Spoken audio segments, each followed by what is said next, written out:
Welcome to Metaphysical Soul Speak. I'm your host, Elena Fox Starks.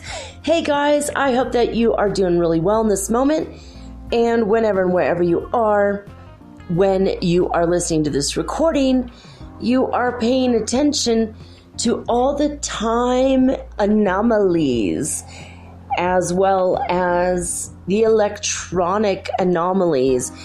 And oh my God, as I look outside, there is a massive J in the sky, like a big honkin' graffiti cloud. It's shaped like graffiti. Now it's breaking up and the center part became a star. That is so weird. I didn't even ask. Oh, now it's becoming the eye. And I've been seeing raven clouds in the sky for hours now. Like there's like 5 or 6 different ravens in the sky right now as well.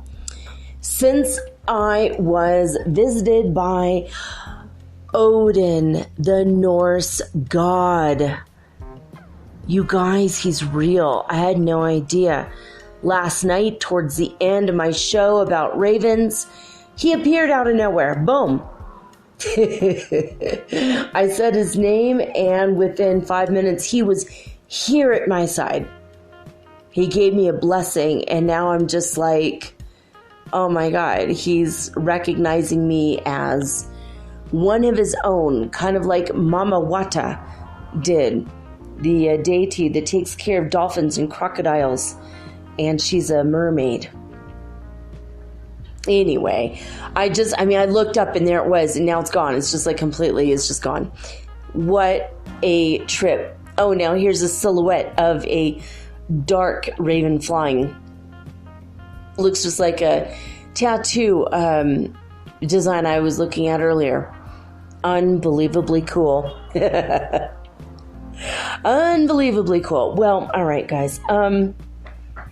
Yeah, so I want you guys to pay attention to the time anomalies. It has been happening to me like so much. Like it's 5:42. That seems about normal. I'm looking outside.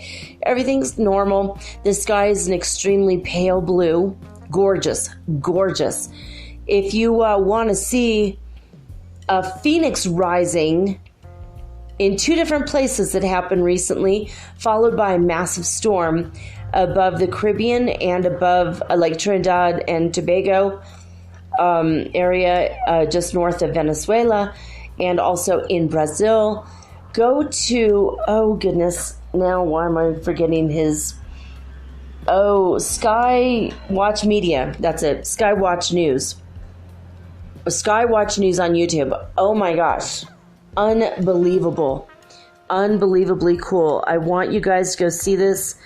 I sent it to a couple people that follow me and also added me on Facebook Messenger, but this is incredible. It's incredible. Like the whole sky is this massive orange phoenix rising. Also, there's like a purple volcano that appears in the sky, but it's like a cloud and it's kind of roundish and bright purple and pink.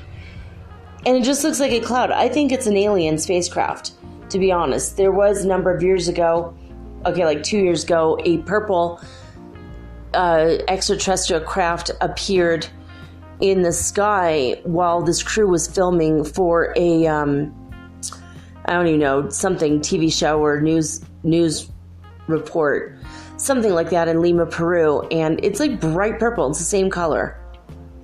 The same violet, amazing color, just incredible. So, oh my God, now I'm looking up at the sky, and where that J was, there's a J in Arabic. That is so insane. And I only know that because my friend Jihad showed me how to write his name. And I was just thinking about the name Jihad today means struggle in Arabic. And I'm like, maybe I should get the name Jihad tattooed on me. My whole life has been a damn struggle. But then I didn't want to attract more struggles, so I said, nah, forget it. Nah, forget it. You're home to Bel Air. There's a Will Smith plug for you. My kid and I have been watching The Fresh Prince of Bel Air. I love that show. I like Will Smith. How adorable was he when he was super young? And even now, he's just such a cool person. Anyway, yeah, so I've been noticing these time anomalies, time slips. Even when I started the show just 5 minutes ago, I started to say welcome to, and all of a sudden, like 7 seconds. It's like, does not take 7 seconds to say welcome to. You know what I mean? And it's just like ridiculous. It's like, I know several times while I'm talking, it will like fast forward really fast and skip a couple words I said. I record every single word that I say. And a few times when I go back to listen, there was like a time hop where I hopped and it recorded me, but it didn't record all the words or something. I'm not messing up on the editing. Trust me, I'm not even editing this. So sometimes there'll be a pause and a little bit of a sort of sound, like a little click. That's when I have to pause it for a moment to sneeze or to blow my nose or to race to the ladies or to look up something, and I don't want to waste your time while I'm waiting for the slow-ass Ecuadorian internet to load. Actually, we do have high-speed internet. My landlord only pays for low speed, or I don't know what it's called, but but that's okay. It's free, comes with a rent, so I'm not going to complain too much about it. But so that's why I pause it, though. And so, I don't know, but I have been noticing a lot of time slips, time anomalies. The other day when I was talking to Jude, before we did the show together, I mean, 5 different times we both felt it. We're like, whoa, we just time hopped. And he would mention something and I go, that's not true. And he's like, yeah, that's totally true. And he would tell me, and he would send me the link to it, and I'd look on the link and all the information on the link would change. And it would be something that neither one of us expected. And it just kept happening. And I mean, his DNA changed. He was, one specific thing. And then he felt like his DNA changed, and he he knew a timeline hopped, and he sent his sample in again. And guess what? Different DNA. What the hell? How did that happen? There's a lot of different time slips, and just, it's been really crazy. I don't even know. Hey, Joy. Joy just sent me a message. I know I stopped the things, and she still is able to get me. So fine. I guess I'm supposed to shout out to Joy. So, I don't know. I want you guys to pay attention, like when things look a little bit off, like, oh, I remember that color being a little bit greener. I remember that pink being a lot paler, when someone said, no, I swear we were going to meet at 5:30, and you're like, no, we said 5:15 because da-da-da-da-da, and you have it on your phone and they have it on their phone, and they're different times. I was thinking about the other day, like, and also when Jude sent me a picture where the news team was saying it was 6:10 and his clock said 7:10, and I thought, well, maybe they didn't move their clocks. Wait a minute, they would have moved their clocks forward. So if he'd moved his clock forward, it would have been 8:10, and they still would have been saying 6:10. Makes no sense. And I thought, well, maybe if his husband had moved it backwards, no, because that would also said 6:10, 6:10. So that's just so strange. No, there's a rabbit in the sky right now. Huh. And it looks like a Gemini symbol. So, hey, if you're my twin flame, I'm pretty sure you're a star with a J name and you're a rabbit and a Gemini. Okay, now that just like erased itself. So crazy. It's like I look up and there it is. There's more and more information. I mean, one of these days, his straight up phone number is going to be freaking written across the sky, and I'm going to be like writing it down all fast, you know? Probably the last cloud. I'll like almost get to that number and, oh, oops, a daisy, that cloud left. Today I got a 7 in the sky too. Right when I woke up, there was a 7. It was like normal clouds, kind of bluish, pretty colors of blue, and then one white cloud, very wispy, and it said 7 in front of all the blue clouds. Yesterday was 3. So what if that's his phone number? I'm getting it slowly over time, and I forgot to write half of them down. So far, his number is 37. I don't know. This world is just a big fat frickin' trip, man. But yeah, the time slips, the time anomalies. I want to get one of those time crystals that Jude was talking about. In fact, I'm going to have him send me more. Jude, if you're hearing this, I want you to send me a picture of your time crystal, because boy, do I need that. I could go back in time. I could go forward in time.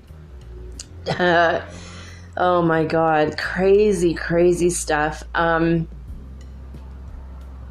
I don't know if I mentioned it or not, but the NASA, I might have mentioned it, NASCA, I mean, that they had discovered like a few months ago, I did mention this, that 50 new Nazca lines had been found. Well, now 143 brand new ones on top of that have been found. One of them's a cat with really big, almost alien eyes, and I really, really want that for a tattoo. I think I'm going to get on my ankle. My friend told me a long time ago, you should get Schrodinger's cat tattooed on your ankle. And I'm like, what? And he's like, yeah, the equation. You'll look super smart. You'll attract a nerdy guy who probably has money, because if he knows, you know, quantum mechanics, he's probably really smart and rich. And he was like laughing about it. And now I'm thinking, I'm just going to get the cat from Nazca, because it's just, I already have the monkey from Nazca, so why not? Nazca was a really cool place to visit. I loved being there. It was eerie, though, energetically, very eerie. We went to this hotel, this beautiful hotel, and this lady said, so, all right, this is where your room is. And she takes us to the back of the hotel. We go out the back door of the hotel. We walk down a really sketchy, dark alley where out of nowhere, inexplicably, the ground is wet and there's mud everywhere. Like, Nazca's a desert. It never freaking rains there. Otherwise, hello, no Nazca lines. It would wipe them out in an afternoon. And we were looking at this going, and then she goes into this tiny little creepy little apartment building with no art, and everything is this sickly white, the kind of white that makes you really, really creeped out. Like, what the hell's going to happen here? It's almost like a primer white that's almost blue. It's so white it's blue. And she started to take us up this massive staircase. And then she's like, it's on the 5th floor or something. I went, know what? I'm not going to stay here. I'd rather sleep on the streets. Like, for real though. So she was like, oh, well, okay, well, we'll see if there's something in the hotel. And I'm like, what the hell? And then she brought us back to the hotel, and we stayed in the hotel, and we were like, weird. And it was totally sketched out, like, so sketchy. And we were like, dude, this is just not.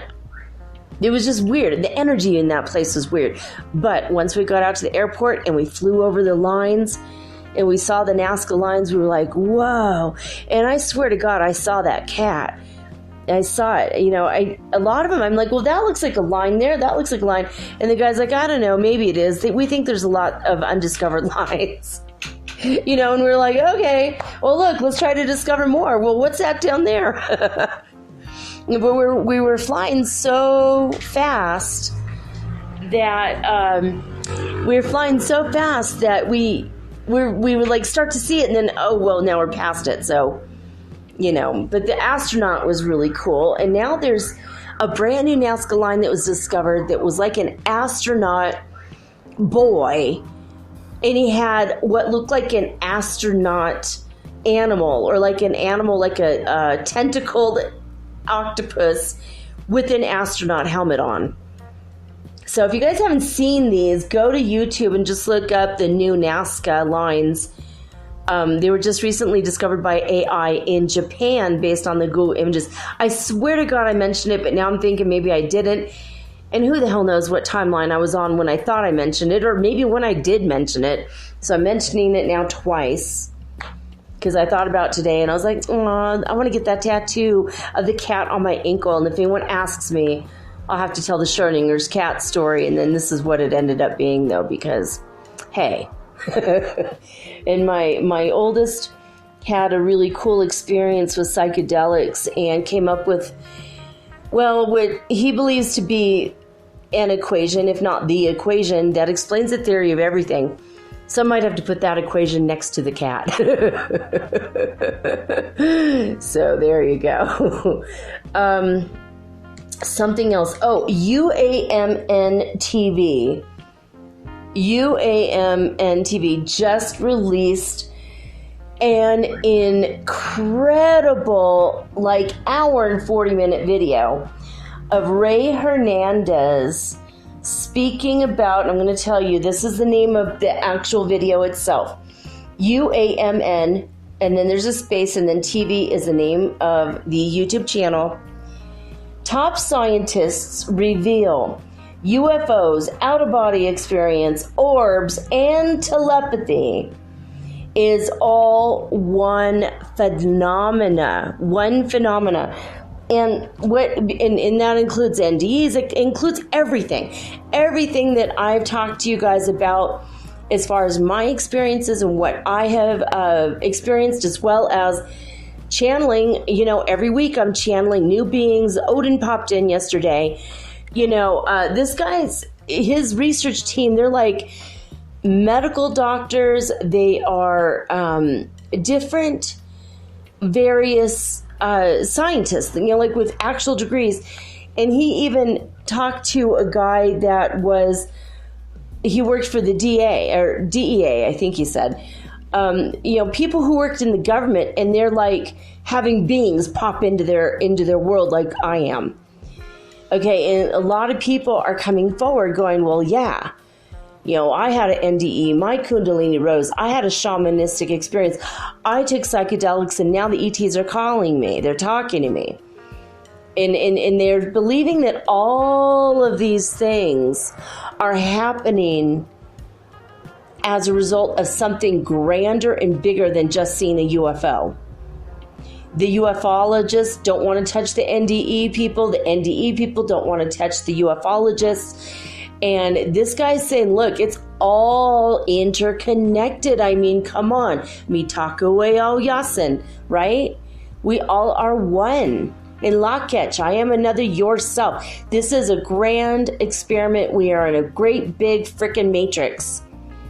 And it's all related. It's all the theory of relativity. We all are one. I told you guys, I went there, and Divine Mother, sitting on her golden throne in her beautiful, glorious light, showed me a chalkboard with this formula on it.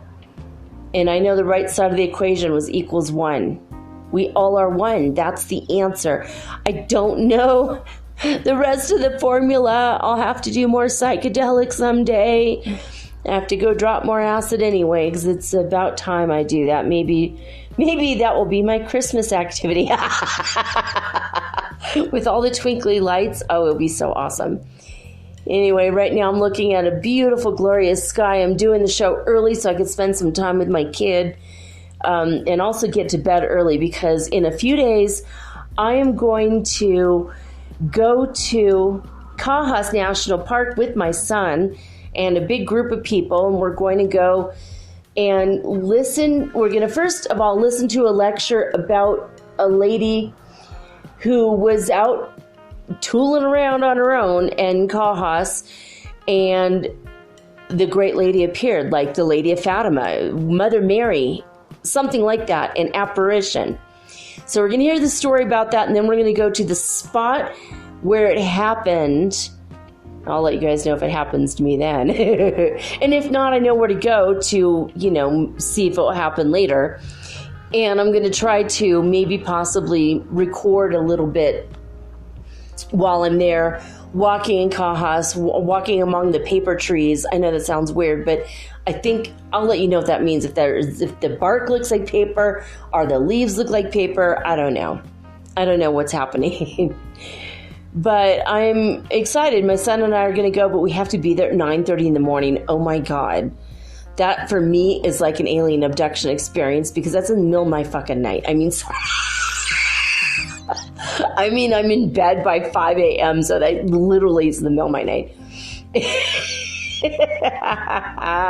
Sorry, just let that F-bomb fly, baby. All right. If there's any kids in the room, tell them to close their ears in the past. Tell them go back to the timeline episode where I teach you how to go back in the past. And close your kids' ears then. Oh my God. No, the sky is absolutely incredible, and I'm recording so I can't take a picture, but oh my God, it is really beautiful. It's like the sun is setting, like, obviously in the west, and I'm looking towards the east, and it looks like there's a sun setting in the east. It's so incredible. And it's just, I don't know how to explain it other than it's glorious. It's like a peachy yellow color, and the sky behind it is the palest of baby blue and periwinkle blue, depending on what part of the sky you're looking at. The clouds themselves are kind of a cobalt blue energy overlaid on a pale blue. I can't even call them gray anymore. They're not even gray, and they're not even white clouds. They're just golden. They're golden in periwinkle, purple, and cobalt blue. I don't know, guys. Oh my God, here's another giant eye of Odin. I know he's watching me now, waving to the eye, looking like a crazy person. Yeah, all right. Odin, I think he's watching me now. I think he's going to be with me from now on, and all right, I'm ready to embrace my Germanic roots. I don't have a lot of German, but I'm going to embrace it because now that Odin has been with me, now I want to get an Odin tattoo, you guys. Since yesterday, I've been like obsessed with that. Like, now I'm going to get, I need to get rich so I could put all the artwork on my body. The first time I got art done on my body, I pretty much was upset that I had been, there's a shark with a big shark fin. All right. I love the cloud. See, this is why I don't normally do my show in the daytime because of all the crazy, I get super distracted, ADHD. Now I'm looking, there was an ant person, or like a typical Martian from the 1950s, like Kazoo on the Flintstones with antenna and everything, and now that's fading out, but crazy. Seriously, you guys, when I get enough money together and everything, and I have my land, I'm going to invite you guys all to come down and hang out, smoke weed, and just stare at the friggin' sky, because it is absolutely incredible here. And you could tell that we're part of the matrix here too. It's like you could put something energetically into the sky in your mind and it will just happen. And it's funny though when I don't put anything in my mind. When I don't previously think of anything, I look up and it's like 7, okay, J, okay. Oh yeah, here's another J. And I did not put that there, but there's another J. Crazy. I mean, it's like I swear the sky gods are like, oh, she said J again. Let's do another J. This is cool. Jude, are you listening? J for Jude. And yeah, I mean, it literally looks like there's like a secondary sun setting low on the horizon right there in the east. It's so strange. The sun never sets in the east, obviously. Unless we have 2 of them now. Who the hell knows what timeline I'm on? It's like you can't even keep track anymore. It's just so many boop, boop, boop, boop, timeline hopping constantly. Just keep focusing on your energy going arriba, very, very high up, because the higher it goes, the more chances are that when you hop timelines, you're going to be 2% better than you were 5 seconds ago. It's always the best thing. All right. Yeah, I don't know what else to tell you guys. What else was there? There was so many things, but that's all I can think about right now. Disclosurenews.it. This is the news coming down the pike from Italy. 11 o'clock UTC time this morning. The period of calm lasted about 14 hours and then interrupted at 3 UTC when quite significant variations began, which within 2 hours brought the amplitude values between 25 and 30 Hertz frequency. Remaining constantly on those values at 8 a.m., what we had so far had been the maximum peak at power 41, but the activity is continuing. And then at 1700 UTC, what started at 3 a.m. this morning is a period of intense activity still in progress, and for that period of 12 hours, maintain amplitude values between around 25 average. But the peak today reached power 57. The sky is more. Ooh, I don't even know what color that is. It's like gold. Golden light mixed with white light. Like this is what, when I've gone to heaven, this is like the light that surrounds us. Like, and then right in front of it, of course, a bunch of grayish, bluish, cobaltish clouds. So beautiful. That golden light, though, is just shining through. When you see that color, just pull it into your aura and let it go where it needs to heal your body, and it will. I promise it will. It's very healing, especially if you're outside and you're not breathing in traffic fumes. If you're in a park or something and you just breathe that in, you're breathing in fresh air, you're breathing in the prana when you're around the plants, but also just imagine that golden peachy energy just coming in. It's going to make you feel happy. It's almost like a champagne color. It's like a little bit more peach color than champagne. I mean, I don't know what kind of champagne you guys drink, but hey, or even if you do, but it's like a peach color. It's like, I don't know. It's really beautiful though, man. Seriously, all day long, if I could get paid to either sleep or watch the clouds or both, I mean, I would be a millionaire. Okay. Heartmath.org. Let's see where we're at with this. Heartmath.org. Thank God they're online today, right? Okay, so California started off at 70 Hertz frequency on the Schumann Resonance scale and went down to 69 by 5 a.m. Not a lot of movement there. Pretty significant, though. I mean, obviously, 40 Hertz frequency being the fifth dimension. You know, they're at 70. Now, Hafuf, Saudi Arabia is at 0. Again, they were way the hell up there weeks ago. Now, they've been just for solid, like maybe 2 weeks at 0.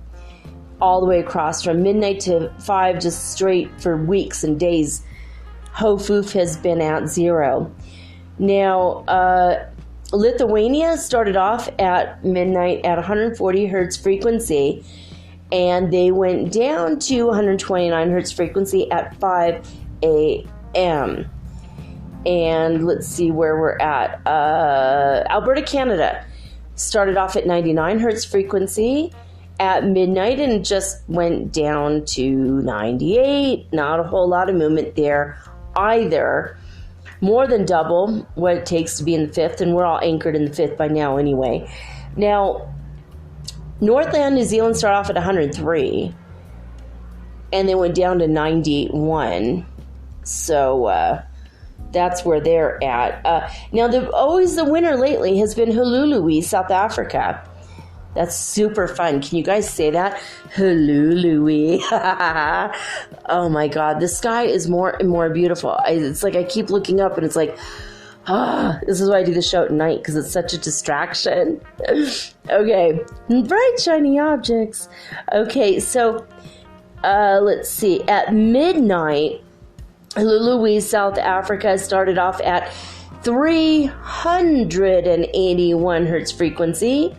By not even by a long stretch the highest numbers we've ever seen in the Schumann Resonance scale, but still very significant. 381 Hertz frequency is where they started, but by 5 a.m. they ended at 393 Hertz frequency. All right. In A Course in Miracles, we are on lesson 166. This, of course, is from the Foundation for Inner Peace, and it has a very high vibration to the lessons. If you were ever raised in that Christian religion, in a Christian way, no matter what denomination of Christianity, and you need to unravel some of the erroneous beliefs that you glommed onto as a child, this will surely do it, because some of the same language is the same buzzwords that you'll find in Christianity, and it helps to unravel the stuff, because there's a lot of good stuff, but then there's also stuff that just stuffed your brain full of erroneous ideas that are holding you back. So I love this set of lessons. I was raised Christian. I'm a Muslim now, but I'm more spiritual than anything, as you guys know. But I like the high vibes of acim.org, where you can go read the lessons in the workbook for free, or you can download an app in the color of your choice, because there are so many. It is one of the most popular things that you can get your hands on in the spiritual way, and it'll give you something to do every day for 10 minutes. Okay. Lesson 166. Here is the main idea. I am entrusted with the gifts of God. I'm entrusted with the gifts of God. Okay, the first paragraph is this. All things are given you. God's trust in you is limitless. He knows his son. He gives without exception, holding nothing back that you can contribute to your happiness. And yet, unless your will is one with his gifts are not received. But what would make you think that there is another will than his? Ooh. That's pretty deep, right? Here's the paradox that underlies the making of the world. The world is not the will of God, and so it's not real. Yet those who think it real must still believe that there's another will, and one that leads to opposite effects from those he wills. Impossible indeed. But every mind that looks upon the world and judges it as certain, solid, trustworthy, and true, believes in two creators, or in one, himself alone, but never in one God. So does that unravel a whole bunch of stuff from your material world basket? I mean, seriously, that's deep, man. The world is not the will of God, so it's not real. Yeah, we're living in the Matrix, yo. The will of God is that you should be happy and healthy and safe and whole and know the truth 100% and be able to manifest and create right now. I am entrusted with the gifts of God. So there you go. There's more and more and more to this. It's probably, let's see, I'm guessing about 8. Oh, no, this is a long one. Holy man, 15 whole paragraphs. They're really small, though. But if you want to go look at it, this is lesson 166. Main idea is I am entrusted with the gifts of God. So there you have it. When I come back after this quick little break, I am now going to read lesson 18 in William Walter Atkinson's book, but you're only going to find it under the name Swami Panchadasi. We are going over once again. Oh, goodness. Why did I forget that? Okay. Clairvoyance and Occult Powers. Clairvoyance and Occult Powers by Swami Panchadasi. This is, I believe, the 10th episode. As I'm reading this book slowly over time, But we're getting there. We're getting through it. We're on lesson 18. When I come back after this message, we're going to learn about psychic influencing, talk about being an influencer. This was written over 100 years ago about being an influencer of people. Before the internet, before cell phones, before Instagram. Psychic influence at a distance, right after this message.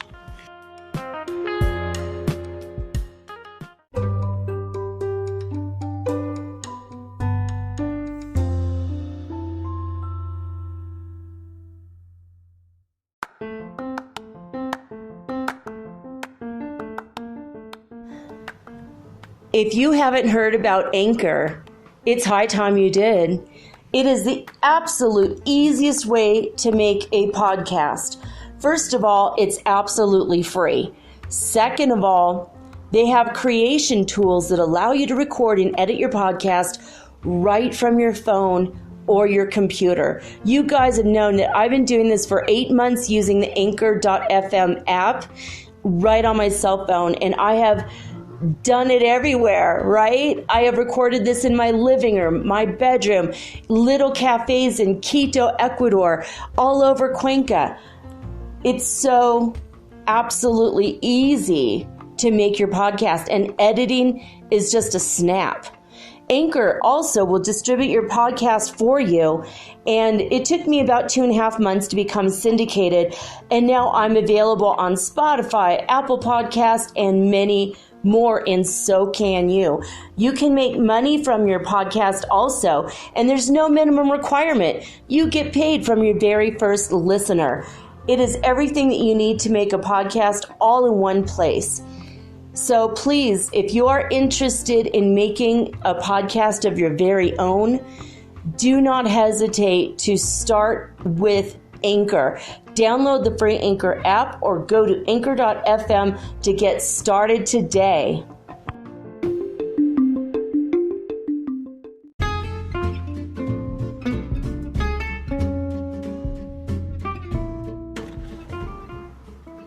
Metaphysical Soul Speak is run on sponsors and listener support. This means listeners like you. If you are so inclined to support my efforts and my little podcast, please visit me at anchor.fm/metaphysical and pledge an amount of your choosing today. Thank you.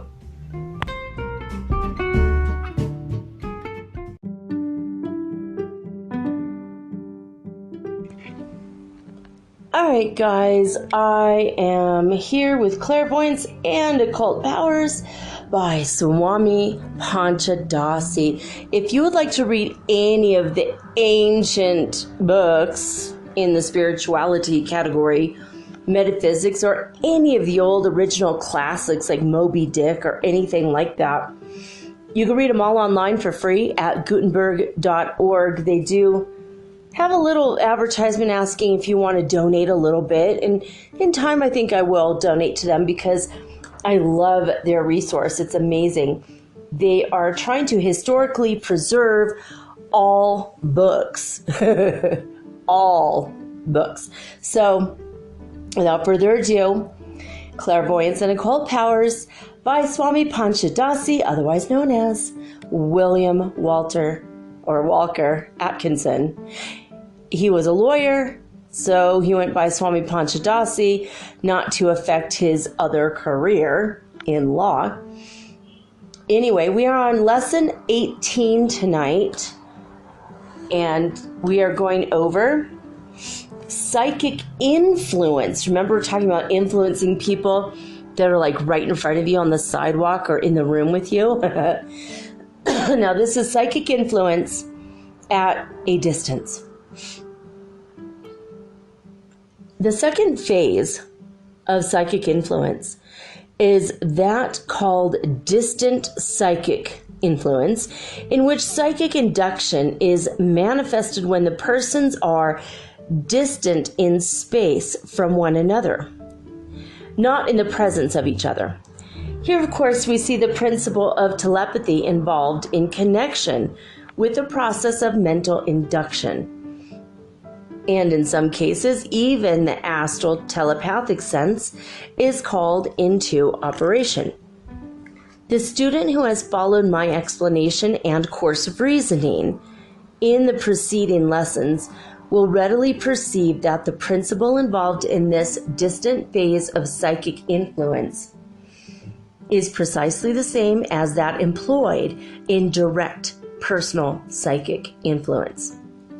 As I've explained in an early lesson, it matters little whether the space to be covered by the psychic vibratory waves is but 1 foot or 1,000 miles. The principle is exactly the same. There are, of course, other principles involved in the case of two persons meeting face to face and calling into force their psychic powers. For instance, there is an element of suggestion and association, and other psychological principles which are not enforced when the two persons are out of the actual presence of each other. But so far as the telepathic or astral psychic powers are concerned, the mere extension of space does not change the principle. The student who has developed his power of psychic induction in the phases mentioned in the preceding chapter may begin to experiment and practice psychic induction at long range if he so wishes. That is to say, instead of causing psychic induction in the minds of persons actually in his presence and sight, he may produce similar results in persons out of his sight and presence.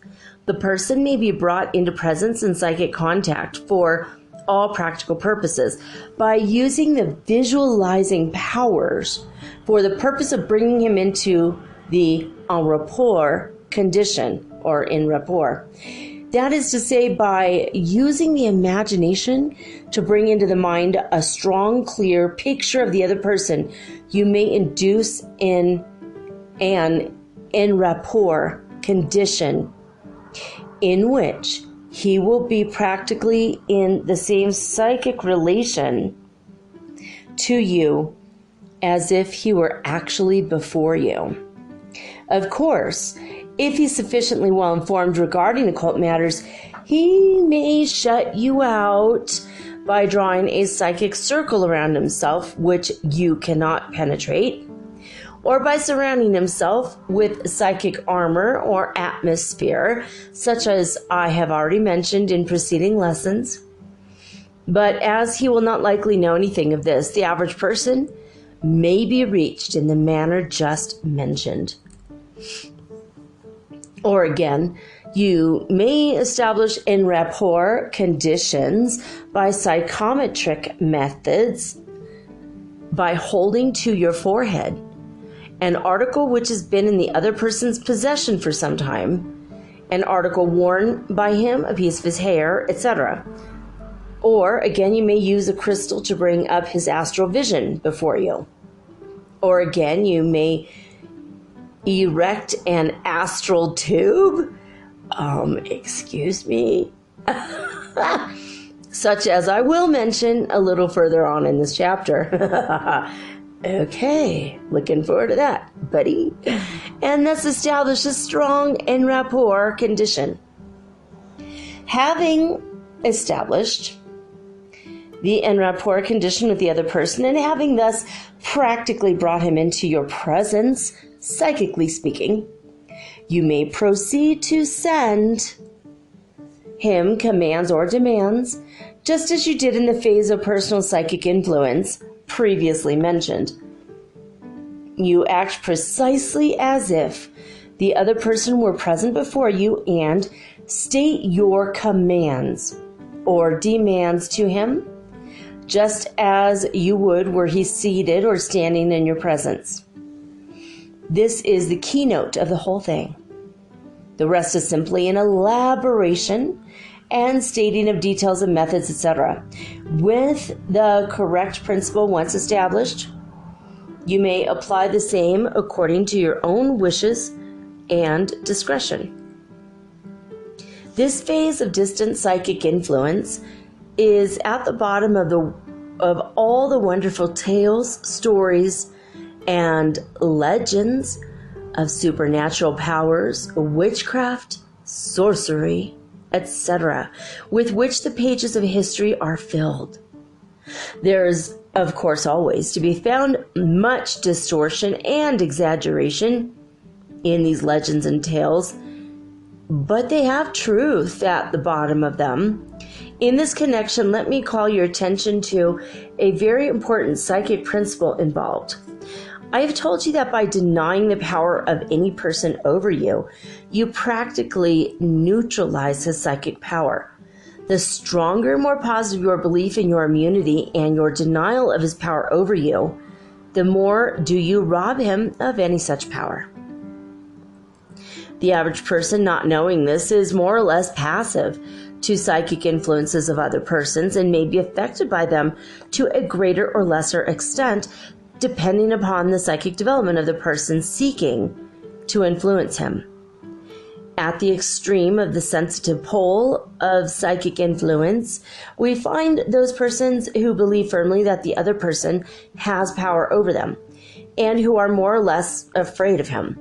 This belief and fear acts to make them particularly sensitive and impressionable, and easily affected by his psychic induction. This is the reason that the so-called witches and sorcerers and others of evil repute have been able to acquire such a power over their victims, and to cause so much trouble. The secret is that the victims believed in the power of the other person and feared their power. The greater the belief in and fear of the power of the person, the greater the susceptibility of his influence. The greater the sense of power of neutralizing the power and the disbelief in his power to affect them, the greater the degree of immunity, and this is the rule. Accordingly, we find that persons in various stages of the history of the world have been affected by the influences of witches, sorcerers, and other unprincipled persons. In most cases, these so-called witches and sorcerers themselves were under the delusion that they were assisted by the devil or some other supernatural being. They did not realize that they did not realize that they were simply using perfectly natural methods and employing perfectly natural forces. For that matter, you must remember that magnetism and electricity in ancient days were considered as supernatural forces in some way connected with demonic powers. Studying the history of witchcraft, sorcery, black magic, and the like, you will find that the devotees thereof usually employed some psychometric method. Maybe it's psychometric method. In other cases, they would mold little figures of clay or of wax in the general shape and appearance of the person whom they wished to affect. It was thought that these little figures were endowed with some supernatural powers or attributes, but of course this was just mere superstition. The whole power of these little figures arose from the fact that they aided the imagination of the spell worker in forming a mental image of the person sought to be influenced, and thus established a strong en rapport condition. Added to this, you must remember that the fear and the belief of the public greatly aided the spell worker and increased his power and influence over these poor persons. I'll give you a typical case taken from an old German book, which thoroughly illustrates the principles involved in cases of this kind.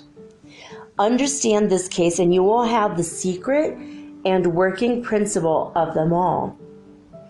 The story is told by an eminent German physician of the last century. He relates that he was consulted by one of his patients, a wealthy farmer living nearby. The farmer complained that he was disturbed every night by strange noises which sounded like someone pounding iron. The disturbances occurred between the hours of 10 o'clock and midnight each and every night.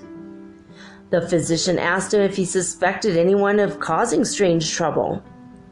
The farmer answered he suspected an old enemy of his, an old village blacksmith living several miles away from his farm.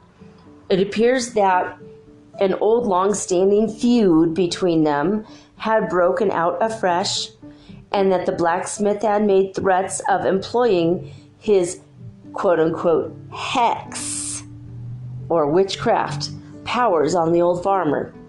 The blacksmith was reputed to be a sort of hex or a male witch, and the farmer believed in his diabolic powers and was very much in fear of them.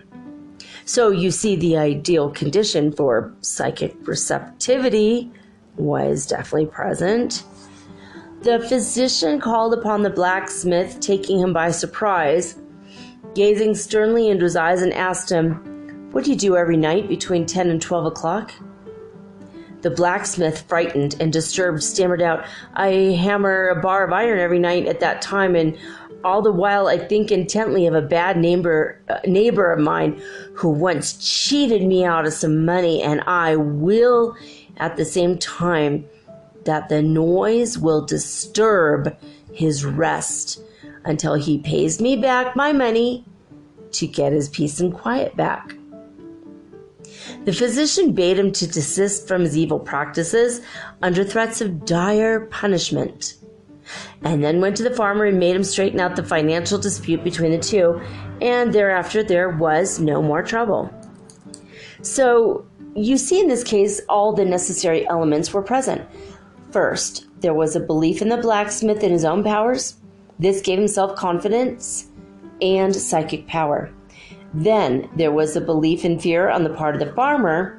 This made him an easy subject and very susceptible to psychic induction, etc.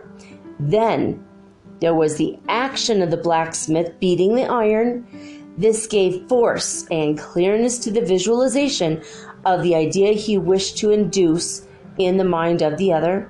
And finally, there was his will employed in every stroke, going out in the direction of the concentrated wish and purpose of influencing the farmer. You see then that every psychic element was present. It was no wonder that the old farmer was disturbed. All right, I'm not going to use that word, but I'll just say among the African American people of the South in America, okay, see, they don't say the worst possible words. I don't want you to think that, but it's not a bad word. It's just that it's proper in South America, but not in the South part of America. So I'm just going to say the African Americans. Sorry about that. All right. Among the African Americans of the South in America and among the Hawaiians, we find marked instances of this kind. The African American voodoo men and women work black magic on those of their see, it says race, and again, this is incorrect. Those of their kinsfolk who are superstitious and credulous, and who have a mortal fear of the voodoo. Who do? You do. I do what? You do voodoo. Oh. You see, the conditions obtained are much the same as in the case of the German case just cited. Travelers who visited the countries in which there was a very large African American population have many interesting tales to recite of the terrible workings of these voodoo black magicians.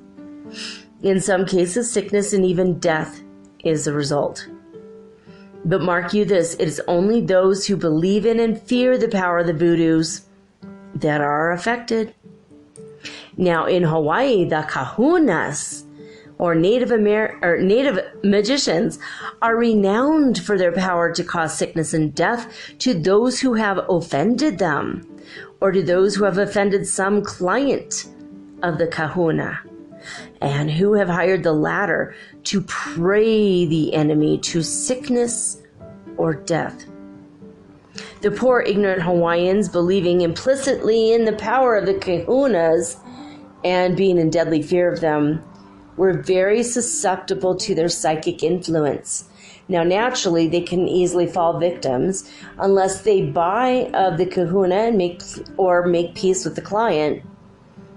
White persons who live in Hawaii are not affected by the kahunas, for they don't even believe in them, and they also don't even fear them. Unconsciously, but still strongly, they deny the power, and they are immune to it. So you see the principle working out here also. Once you have the master key, you can unlock many doors of mystery which have heretofore been closed to you. We do not have to fall back on cases of witchcraft, however, in order to illustrate the phase of the psychic influence for selfish ends. In Europe and America, there are teachers of a low form of occultism who instruct their pupils in the art of producing induced mental states in the minds of others for purposes of financial gains or other selfish ends. For instance, there is a Western teacher who instructs his pupils to induce desired mental states in prospective customers or others whom they may wish to influence for selfish reasons. This teacher tells his pupils to imagine your prospective customer or other person as seated in a chair before which you are standing. Make the imagined picture as strong as possible, for upon this depends your success. Then proceed to treat this person just as if he were actually present. Concentrate your will upon him. Tell him what you expect to tell him when you meet him. Use all of the arguments that you could think of, and at the same time, hold the thought that he must do as you say. Try to imagine him as complying with your wishes in every respect, for this imagining will tend to come true when you really actually meet the person. This rule may be used not only in the case of prospective customers, but also in the case of persons whom you wish to influence in any way whatsoever. Surely this is a case of employing psychic powers for selfish purposes, if anything is. Again, in Europe and America, particularly in the latter country, we find many persons who have picked up a smattering of occult knowledge by means of some of the many healing cults and organizations which teach the power of thought over physical diseases. In the instruction along the lines of the distant mental healing, the student is taught to visualize the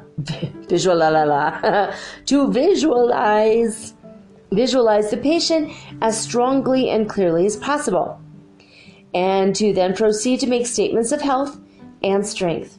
The mind of the patient and that of the healer cooperate and in many cases work wonderful cures. As you will see in the last lessons of this course, there is great power in the mind to induce healthful vibrations in the minds of others, and the work is a good and worthy one. But alas, as is so often the case, the good teaching is sometimes perverted and applied for unworthy and selfish ends. Some of the persons who have picked up the principles of mental healing have discovered that the same power may be used in a bad as well as a good direction. They accordingly proceed to treat other persons with the object of persuading them to do things calculated to benefit the person using the psychic power. They seek to get these other persons under their psychic influence and to then take advantage of them in some way or other. Don't do that. That is like the worst karma. I hope that it is practically unnecessary for me to warn my students against evil practices of this kind. I trust that I have not drawn any students of this class to me. In case, however, that some of you may have been or may be in the future tempted to use your psychic powers improperly in this way. I wish to caution and warn you positively against doing so. Outside of the ordinary morality which should prevent you from taking advantage of another person in this way, I wish to say to you that anyone so misusing psychic or astral powers will inevitably bring down upon his head sooner or later certain occult astral forces which will prove un desastre, disastrous to him. He will become involved in the web of his own making and will suffer greatly. Never by any means allow yourself to be tempted into indulging in any of the practices of black magic under any form of disguise. You will live to regret it if you do. Employ your powers when you develop them for the good of others, or at least for purely scientific investigations and knowledge. The scientific investigator of this phase of psychic influence will wish to become acquainted with what the occultists call the astral tube. Oh, here we go. This is that exciting and crazy phrase I did not know. In this phase of the phenomena, you manifest upon the astral plane rather than upon the physical. The astral form of telepathy is manifested rather than the ordinary form.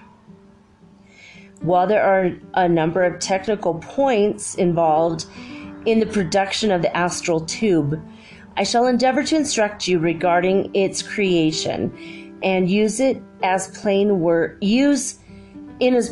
as possible, omitting all reference to technical occult details which would only serve to distract your attention and confuse your mind. The advanced occult student will understand these omitted technicalities without being told of them. The others would not know what was meant by them if mentioned in the absence of a long stage of preparatory teaching. After all, the theory is not of so much importance to most of you as are the practical working principles. That's true, right? I ask your careful attention to what I have to say in the subject of the astral tube.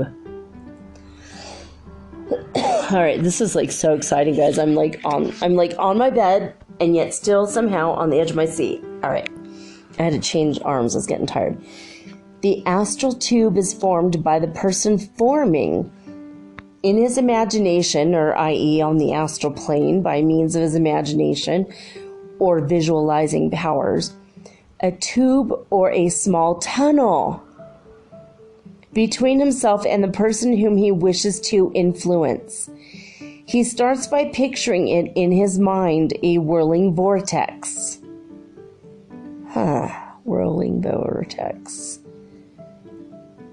Similar to the whirling ring of smoke emitted from a coughing engine,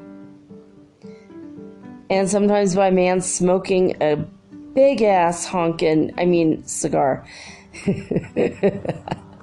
I was gonna say bong. I am sorry. So basically you have to imagine that it's like rings of smoke, as if someone was smoking a cigar, okay? 6 inches to 1 foot across or in diameter. He must will the imagined vortex ring to move forward as if it were actually boring a tunnel through the atmosphere. When the knack of producing this astral tube is acquired, it will be found that the visualized tunnel seems to vibrate with a peculiar intensity and will seem to be composed of a substance far more subtle than air. Oh, that's interesting. Think about that for a minute. What is more subtle than air? Then at the other end of the astral tube, you must picture the other person, the one whom you wish to influence. The person will seem as if viewed through the wrong end of an opera glass. When this condition is gained, there will be found to be a high degree of en rapport between yourself and the other person. The secret consists in the fact that you have really established a form of clairvoyance between yourself and the person. When you have induced this condition, proceed with your mental commands and pictures just as if you were in the presence of the person himself. That is the whole thing in a nutshell. Well, that's it. That's crazy. In order that you may have another viewpoint from which to consider the astral tube or what corresponds to it, I wish to give you here a little quotation from another writer on the subject who presents the matter from a somewhat more technical standpoint. Read this quotation in connection with my own description of the astral tube, and you will form a pretty complete and clear idea of the phenomenon. The writer says, it is impossible here to give an exhaustive disquisition on astral physics. All I need say is that it is possible to make in the astral substance a definite connecting line that shall act as a telegraph wire to convey vibrations by means of which all that is going on at the other end of it may be seen. Such a line is established, be it understood, not by a direct projection through space of astral matter, but by such action upon a line, or rather many lines of particles of that substance as will render them capable of forming a conductor for vibrations of the character required. This preliminary action can be set up in two ways, either by the transmission of energy from particle to particle until the line is formed, or by the use of a force from a higher plane which is capable of acting upon the whole line simultaneously. Of course, this latter method implies far greater development, since it involves the knowledge of and power to use forces of a considerably higher level. Even the simpler and purely astral operation is a difficult one to describe, though quite an easy one to perform. It may be said to partake somewhat of the nature of the magnetization of a bar of steel, for it consists in what we might call the polarization, by an effort of the human will, of a number of astral atoms reaching from the operator to the scene which he wishes to observe. All the atoms thus affected are held for the time being with their axes rigidly parallel to one another, so that they form a kind of temporary tube along which the clairvoyant may look. This method has the disadvantage that the telegraph line is liable to disarrangement or even destruction by any sufficiently strong astral current which happens to cross its path. But if the original creative effort were fairly definite, this would be a contingency of only infrequent occurrence. The view of a distant scene obtained by means of this astral current is in many ways not unlike that seen through a telescope. Human figures usually appear very small, like those on a distant stage. That's very interesting. But in spite of their diminutive size, they are as clear as though they were close by. Sometimes it's possible by this means to hear what's said as well as see what's done. But as in the majority of cases this does not happen, we must consider it rather as the manifestation of an additional power than as a necessary corollary of the faculty of sight.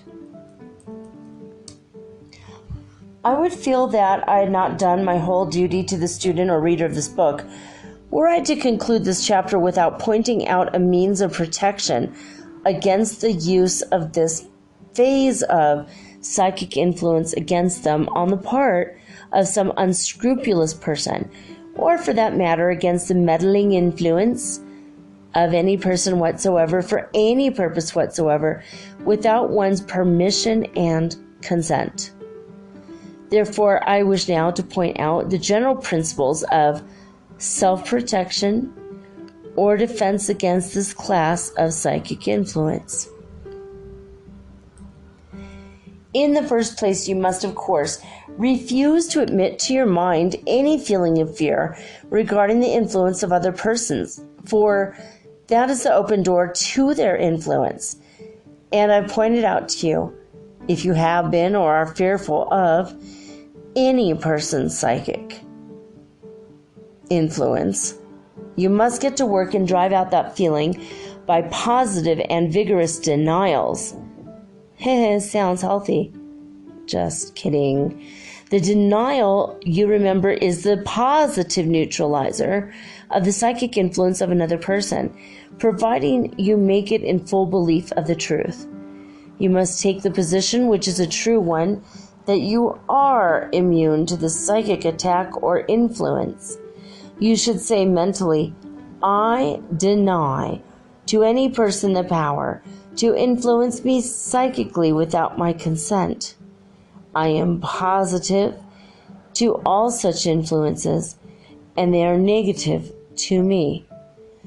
I neutralize them by this denial. Then you should probably say, so I decree it. Okay, maybe not. It's only if you want to. Okay. If you suddenly feel impulses to act in some way which you have not thought of doing, or toward which you have had an aversion, pause a moment and say mentally, if this is an outside influence, I deny its power over me. I deny it. I send it back to the sender, to his defeat and confusion. You will then experience a feeling of relief and freedom. In such cases, you may frequently be approached later on by the person who would have been most benefited by your action. He will appear surprised when you turn him down and will act in a confused way. He might not have been consciously trying to influence you, but may have merely been wishing strongly that you would do as he desired. That's crazy, huh? It should encourage you to know that it requires much less force to repel and neutralize psychic influence of this kind than is required to send forth the power. An ounce of denial and protection overcomes a pound of psychic attacking power. Oh, good to know. Nature gives you the means of protection and gives you the best end of the stick. And it is your own fault if you do not effectively use it. A word to the wise is sufficient.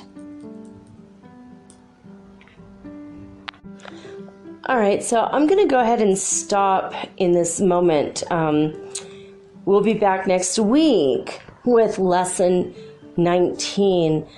But I did want to remind you of, if you were going to do this to influence someone, like to remind them to bring tortillas to the party and you lost their number, probably won't have to go through all this, but like for example, I send love and light to people like all the time, but I don't try to influence them or take over their mind or whatnot. I have imagined that someone's mind is like a really nice cottage, and I've knocked on the door and asked if I could come in and have a conversation with them. And I don't stay long because I don't want to give anyone a headache. But I've used that to find out how someone's doing if I've lost contact with them if they're not like on social media and I don't have a phone number of theirs or whatever. Or people I haven't met, people who I know, but I haven't met them, or I met them maybe for 5 minutes and I haven't seen them since, it's been years. I don't do this very often. I've only done this maybe about 2 or 3 times. Like a girlfriend and I, we had a misunderstanding, and she got really angry at me, and she got off all social media and stopped using her email. So, I've like tried to get in touch with her, like, hey, I want to talk to you, And after a couple of years of trying that, she finally did get back in touch with me for a brief time. But, anyway, I wanted to have a few words about this. Okay, so I want you to know, first of all, if you're trying to see clearly what's going on with someone, and I don't mean to spy on them if you think they're cheating on you or whatever, you know what, in that point, just, go with your gut instinct and just probably get out of the relationship, right? If you don't have trust, then you don't really have a decent connection with the person anyway, so maybe it's time, but if you want to see what's going on with someone, like say somebody is sick and they can't talk anymore, they've got tubes up their nose, or they're unconscious and you're worried about them and you can't be there because you're in another country, for example. You could touch your forehead with any finger, your third eye, and you say, Ki A Sha 3 times, and that is a Pleiadian mantra to open the third eye so you have more clear psychic sight. The second thing is, if you say Plu A Ra Sa 3 times, Plu A Ra Sa, Plu A Ra Sa, before you contact anyone or try to do any of this. This is a Pleiadian mantra for achieving balance and harmony and being more attached to your higher will to good, your higher power, your higher self. So you could do this anytime, all day long. You do it 3 times, you do it 20 times a day, as long as you do it 3 times in a row and really mean it and say it with power. I said that with power, and now, I feel the energy pouring off me from my higher self. So this is a healing way via balance when all or any illness surfaces, even if it's mental, even if it's something from your past, or thoughts of negativity, or or self-harm, or memories of how someone treated you and you get angry, like any yuckiness like that. Just stop and Plu A Ra Sa, Plu A Ra Sa, Plu A Ra Sa. And you're going to feel like so much lighter and brighter, and all the negativity is just going to fall away. Like dirt that as it dries and falls off your boots, if you have like muddy boots and it dries and you just shake them and it just falls off, just imagine it like that. Just psh, there it goes. Bye. See ya, wouldn't want to be ya. So if you follow the pattern of how it started, that's the other thing. So if you have like an illness, so if you start to get sick and you see like, at first I had a pain in the right side of my stomach, then I had a pain in my left shoulder, and then it was a pain in my right ear. Well, what you have to do is when you say this, you have to trace it with a white line. So you go from the opposite ear to the opposite shoulder, then to the opposite side of the stomach. As you say, Plu A Ra Sa, Plu A Ra Sa, Plu A Ra Sa. Okay, so that is, if you're sick, that's how to reverse it. What if you want to reverse weight gain? Well, where did you gain the weight first? And then where did you gain it second and third? Do it that way. Do the opposite. When you say these words, it has to be blue and green energy. Pick your favorite color green, your favorite color blue. It doesn't have to be, a specific thing. If you hate lime, don't think of lime green. But if you love celadon or a pale celery, then think about that kind of green. That's okay. Moss green, whatever. Evergreen, whatever. Blue, pick your favorite blue. It could be very pale blue. It could be turquoise blue. If you don't like green at all, a lot of people don't. I don't get it. I think they're afraid of their own heart. People that don't like green, I think they're denying a part of themselves. For me, green is one of the best colors ever. And so if you think of a turquoise color, which is kind of between blue and green, that also works. So once you get connected with your divine self, and you know you're going to come from a higher point before you try creating an astral tube, then the thing after that, from the Lyrans now, remember the cat-headed people? We love them so much. They gave us the manifestation tool that does also work along an astral tube. Bump yourself up with the Plua Rasa, and then from that higher viewpoint, go into the astral, and then you say, okay, this is, I'm going to tell you what you do first. Okay, so this is for extremely rapid attraction to your highest, best good, and for the highest, best good of all the people around you in a 100-mile radius. Okay, so you want to manifest not a specific person, but a person in general, right? For love or for business or for whatever. Don't try to control a specific person. Just say the best person for this position. The best person to love me for the rest of my life. The best person to be my business partner where we can help the most amount of people. Okay, maybe you are getting married and you don't have someone to marry you. I want to attract the best minister for my wedding. If you're, Christian or whatever. In my case, be the best imam or whatever, So basically, manifest the person, thing, or the circumstance or event. Okay, I don't want to get married necessarily in a religious way. Just for the record, in case you happen to be my twin flame and you're listening to this, my religion is important-ish to me. My spirituality is everything to me. So like this entire show, this is more me than an actual religion, just so you know.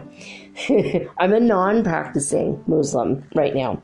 All right, so anyway, in order to manifest, okay, so after you say this and you're imagining the best, good, highest for all, you have to say, Linkua Sha Tadaba, Linkua Sha Tadaba, Linkua Sha Tadaba. And that puts you in a space of everything you do now is going to be for the best, highest good for you and everyone in a 100-mile radius of you. Therefore, you're not going to harm anybody with your thing that you're asking for. Then you want to manifest the thing, the person, the circumstance, or the event quickly. Like say you just want concert tickets and you don't know where they're going to come from. You might not even have the money, but you want to manifest them. You're just going to imagine the tickets themselves. You're not going to imagine the person or money. You're just going to imagine the tickets in your hand. You see how that works? Okay. But whatever it is, you have to say it 3 times. Now, the first time you say it, okay, you do it 3 times to align yourself with your best, highest purpose. After you do the Palladian one, you do the Lyran one. You say 3 times. And the first time you say it, you're aligning with your higher self. You're opening up that astral tube to your higher self, if you will. The second time you say it, you're aligning with the thing that you want. So I have a house in my mind, and I want this house or something better for me. Okay. And then the third thing is you align yourself and your thing that you wish for, you align them through the connection of the astral tube we just described. I am like really blown away because I put this together as I was reading this, and I'm like, wait a minute. The Lyrans just gave us their manifestation tool, and this goes beyond just trying to influence a person. You're not only trying now with the Linkua Shatadaba, you are influencing the thing you want to want you back. I want those tickets, and I want those tickets to want me. And now I'm going to put a line between me and those tickets. Astrally, like an astral tube. It's like a link up. Linkua Sha, like link up. Linkua Sha Tadaba. So the third time you say this, You're aligning you and your thing that you wish for to come or connect through the link, the astral tube, up to, it links you both up to the vibration so that you will start to vibrate at the same rate. You can't bring anything to you unless you're vibrating in the same rate.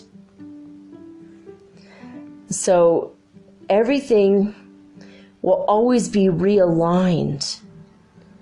You will be realigned. Your desires will be realigned in order to bring about the highest possible vibration for your life and the highest vision for yourself, and it will affect and help all the people in a 100-mile radius. So the first time you do Plua Rasa for 3 times, you might not desire the concert tickets anymore. But if you desire them more, then you have to go for a reason. Someone you're going to meet there, you're going to do something together. Maybe just hug, and that's going to emit an emotion or a feeling that will be felt for thousands of miles, maybe. Maybe there's a grudge from past life, but you recognize each other's souls this time. When you hug, that grudge is let go. Maybe your energy is so high vibe and you go there, you're going to heal and release spirits from the land or negativity that was stuck in the land, confusing that part of the earth. The land gets confused. It knows what its purpose is for, and then someone does a different kind of purpose, like war or building a building or paving the parking lot or suddenly becoming a farmer. It confuses the land. The land's like, well, what the hell happened? It confuses. So you need to disband the confusion, for example. So those are things that maybe you need the concert tickets for. Maybe your higher will, God is putting the desire in your heart for the concert tickets for, this is just an example. But maybe that's what's happening, because when you go, things are going to line up in everybody's favor, not just yours. You're going to have a good time. You're going to release some negativity. You're going to have some positivity. Maybe you're going to dance. Maybe you're going to lift somebody's spirits up and you're going to save someone's life. Maybe. Maybe you're going to find a cat or a dog on the outskirts of the property that wants to adopt you. You never know what's going to happen. So like if you have a desire in your heart and you link to your highest good and the desire in your heart gets stronger, it was a desire from God. Now, if the desire gets weaker and then you try to do the link Kuasha, and after you do 3, just to link up so that you are vibrating with the highest good for everyone in a 100-mile radius, after you do that one, the first set of link Kuasha Tadaba, if you just feel like, I don't know if I want to go to the concert, I might want to stay home and watch a movie with my sweetheart instead, or I might be grooming my cat that weekend. If you start kind of going, I don't really want that now. Maybe it wasn't in your best alignment to go. Maybe you would have broken your leg in a mosh pit. You know what I mean? So I think that these tools are really, really, really good. And I'm glad we're being given these. And now this book, this lesson that we just read, I think that not only should you try to psychically influence a specific person. In fact, I don't think you should try to influence a specific person. I think you should close your eyes, and after you do the Plua Rasas and you try to link Kuasha Tadaba, I think you should keep your eyes closed and imagine the most, like say you're trying to find romance. And say you're not a twin flame, you're not looking for the one, right? You just want a romance. When you first do the link Kuasha Tadaba and you're asking and you're imagining, everyone in a 100-mile radius is going to be affected by this, right? Because you're powerful. You're a powerful spiritual being. So you have to say, just everyone's best highest interest. The second thing, when you imagine that person, don't imagine someone specific. Maybe you can imagine them with dark hair and brown eyes. Maybe that's your thing. Or green hair and blue eyes. Maybe like punk rockers, right? So it doesn't matter, but you can imagine. Say you want a specific gender. If you are only, a lesbian and you only want a woman, obviously don't imagine a man. But whoever it is, just when you close your eyes, you can't really see their face clearly. But you can feel their energy in their heart and how beautiful they are and how amazing and wonderful you're going to feel, and how much more they're going to add to your life because you are complete and whole as you are. You imagine that you're going to add to their life as well, that together you're going to shorten the road of life, but it's going to be so sweet and so much better. You know what I mean? Like, life is so long when you're boring. Well, I mean, when you're boring. Life is so long and boring when you are alone and really wanting a relationship. It takes forever. You know, like days can just go by like freaking years sometimes. And when you are absolutely mad for each other in love, can't stop touching each other, can't stop kissing each other, can't stop, you know, brushing each other's hair out of your, you know, your face. It's like that kind of energy and that love and that flow, and you're like, let's make dinner together, and you just, everything flows perfect. You know, you go somewhere together and you're holding hands and it just feels 100% right. That's what you're looking for when you look for love, right? Not just a hot sex partner, right? You got to find all the components. Like, what are the things? Maybe you want to do a crossword puzzle from the New York Times on Sundays in your pajamas, in the sunshine streaming through your window. Maybe that's your thing.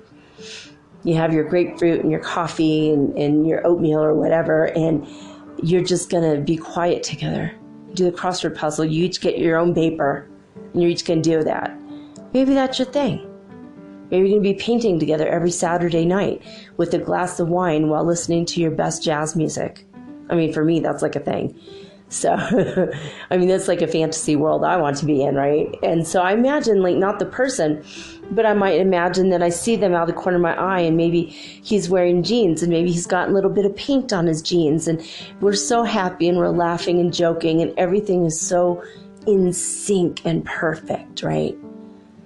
We're drinking wine, and I'm closing my eyes, and I hear the tinkling of the glasses as they click together, and when I drink the wine, I feel the wetness on my lips and the little bit of a sting as it's like, oh, really good Cabernet or Sauvignon or whatever. Merlot, I love Merlots.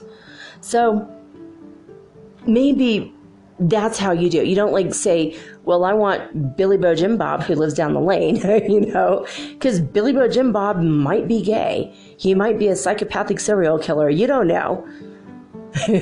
Billy Bo Jim Bob might be a really swell guy, but he's already with somebody else.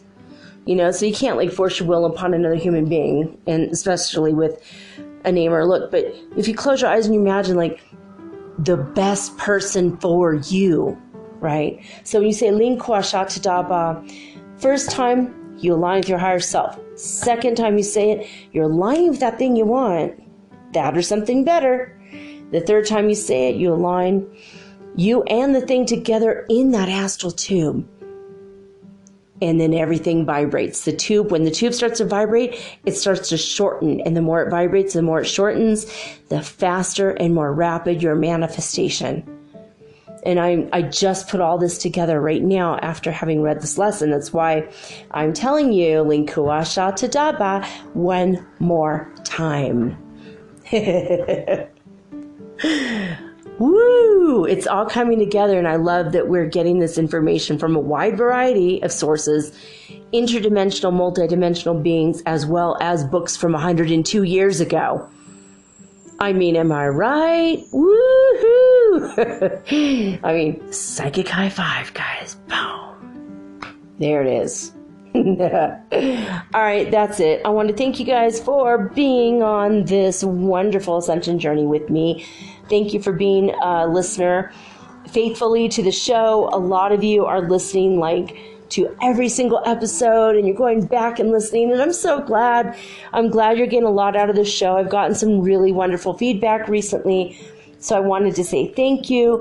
A shout out to Ariel, and a shout out to Joy, and a shout out to why am I going blank on this? There's somebody else that wrote me just recently. Obviously Jenner. And Jenna, you've been in my mind this whole episode because I knew you wrote me and I haven't seen what you wrote yet, but I'm going to go read your email now.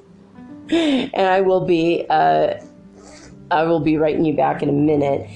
And a shout out to Raw, because he has been, Raw of Stardust has been wonderful.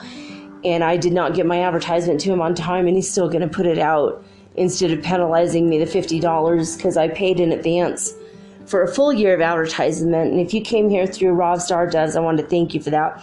And also thank you guys for sharing with your groups, your Instagram, if you have a lot of followers, and your Facebook groups that are also spiritual. And when there's other people who can benefit from this.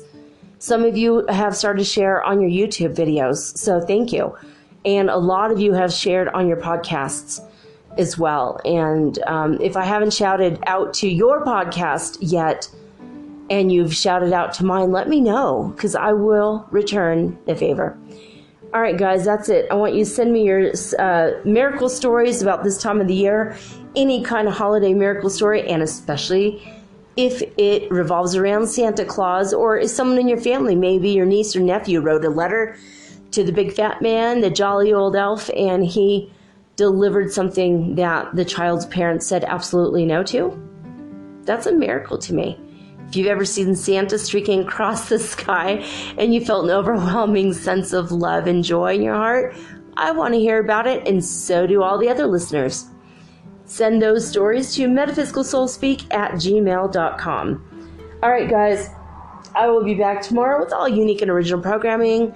That's it. I'm signing off. Okay, with peace and joy and the high vibes of the holy fifth dimension. Until next time, peace, guys.